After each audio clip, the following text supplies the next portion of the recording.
Dear traders, exam result அன்னைக்கு நமக்கு ரொம்ப டென்ஷனாக இருக்கும். ஸோ அதே மாதிரி தான் ஸ்டாக் மார்க்கெட்டில் இந்த பர்டிகுலர் டேஸில் நீங்கள் இந்த சில விஷயங்கள் செய்யாமல் இருக்கிறது ரொம்ப நல்லது உங்கள் அக்கௌண்ட்டுக்கு. மார்க்கெட்டில் budget days, RBI meeting days and fed news days, so இந்த மாதிரி டைம்லாம் பார்த்தீங்கன்னா மார்க்கெட்டில் அதிக வாலிட்டைலாக இருக்கும்.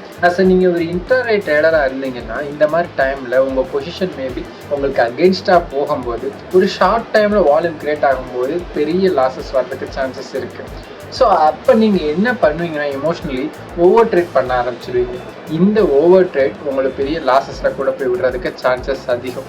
ஸோ மார்க்கெட்டில் இந்த மாதிரி நியூஸ் டைம், அதே மாதிரி மார்க்கெட்டில் பட்ஜெட் டைம், இந்த மாதிரி டைம்லாம் நீங்கள் பார்த்தீங்கன்னா ட்ரேட் பண்ணாமல் இருக்கிறது ஸோ பெட்டர். இல்லைன்னா அந்த மாதிரி டைமில் ரொம்ப கம்மியான குவான்டிட்டிஸ் யூஸ் பண்ணி ட்ரேட் பண்ணுறது பெட்டர். ஸோ கரெக்டான ரிஸ்க் மேனேஜ்மெண்ட் அண்ட் மணி மேனேஜ்மெண்ட்டோட ட்ரேட் பண்ணுங்கள். Love you traders. டாட்டா.